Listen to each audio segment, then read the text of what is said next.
Ante todo quiero disculparme por no haber podido estar en el Congreso del Tribunal Constitucional al que me habían invitado tan amablemente, pero realmente me es imposible en esta semana ausentarme, pero espero poder conocer Bolivia. Prácticamente nunca he estado porque solo así de manera muy fugaz una vez pasé cerca de la frontera con Argentina.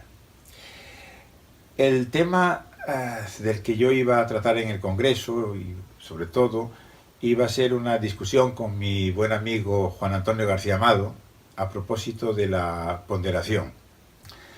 Juan Antonio y yo hemos discutido muchas veces sobre este tema, sobre algunas otras cosas, pero quizás no esté de más insistir en que seguramente hay más cosas que nos unan, que cuestiones teóricas que nos dividan, e incluso yo diría que desde el punto de vista de teoría del derecho puede ser que estemos más de acuerdo de lo que alguien pues que haya asistido, por ejemplo, a alguno de estos encuentros que a veces se han parecido como a combates de boxeo, pero naturalmente sin fuerza física, hemos tenido.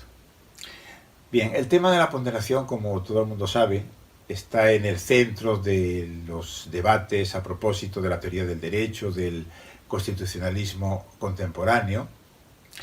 Juan Antonio defiende una posición que es muy crítica de la ponderación, y la mía no es que sea entusiásticamente en favor de la ponderación, sino que lo que yo pienso es que la ponderación es uno de los procedimientos, de los artefactos que tiene que manejar hoy en día un jurista, particularmente los magistrados y sobre todo los magistrados de un tribunal constitucional, aunque al mismo tiempo debe hacer también un uso moderado de la ponderación. Lo que yo defiendo podría sintetizarse así.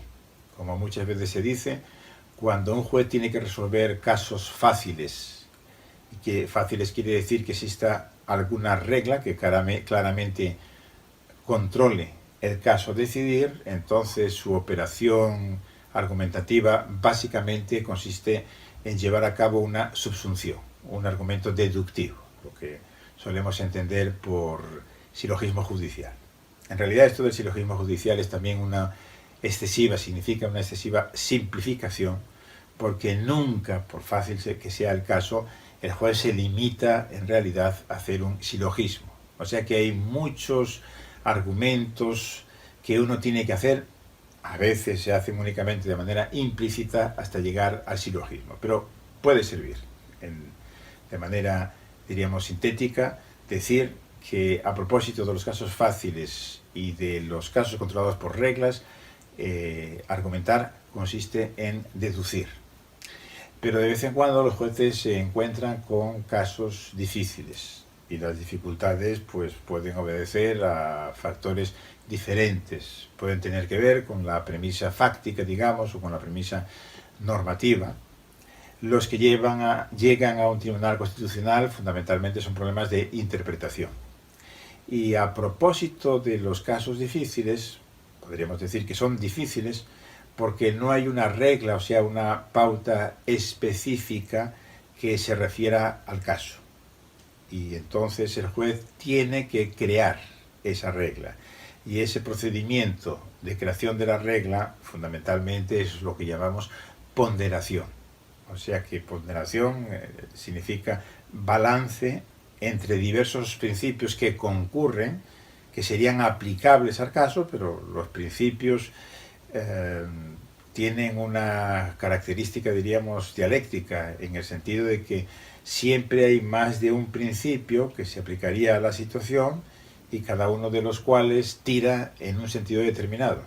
Entonces hay que buscar un equilibrio, que es una manera metafórica de decir, hay que ver, teniendo en cuenta las circunstancias del caso y algunas otras circunstancias, cuál es el que tiene más peso. Y entonces, cuando se opta en favor de un determinado principio, el que pesa más, eso da lugar a la creación de una regla. Y una vez que se tiene una regla, entonces se pasa a la subsunción. De manera que la idea es que en una ponderación, en un argumento ponderativo, en realidad hay dos fases. Una primera fase, propiamente lo que es la ponderación, que consiste en pasar de los principios a las reglas, y luego ya una segunda fase que es la misma que tenemos en los casos fáciles, o sea, la subsunción. Lo que se discute naturalmente es en relación con la primera fase, y ahí hay una teoría que ha tenido mucho éxito últimamente y que muchos países latinoamericanos pues están aplicando tribunales constitucionales, que es la teoría de Alexi y la famosa fórmula del peso. Yo creo que Alexi fundamentalmente tiene razón, que su teoría es aceptable, pero él cometió un error, si se quiere, una falacia retórica, me parece. Y es que planteó las cosas, esto que llama la fórmula del peso, como si se pudiese resolver en forma algorítmica. O sea, atribuyendo determinados números según el peso de las circunstancias concretas, de las circunstancias en abstracto, etcétera, etcétera, y entonces esa fórmula matemática pues daría un determinado resultado. O sea, diría pues que en este caso ese es el principio, el que vence frente a los demás, etcétera. Bueno, eso, como digo, es equivocado, porque enmascara el procedimiento que se lleva a cabo. Naturalmente no puede poner números, puede cuantificar las decisiones que va tomando para decir que en concreto es más importante, imaginemos, la libertad de expresión o el derecho al honor, etcétera, etcétera. Pero la atribución como tal de magnitudes matemáticas no significa nada.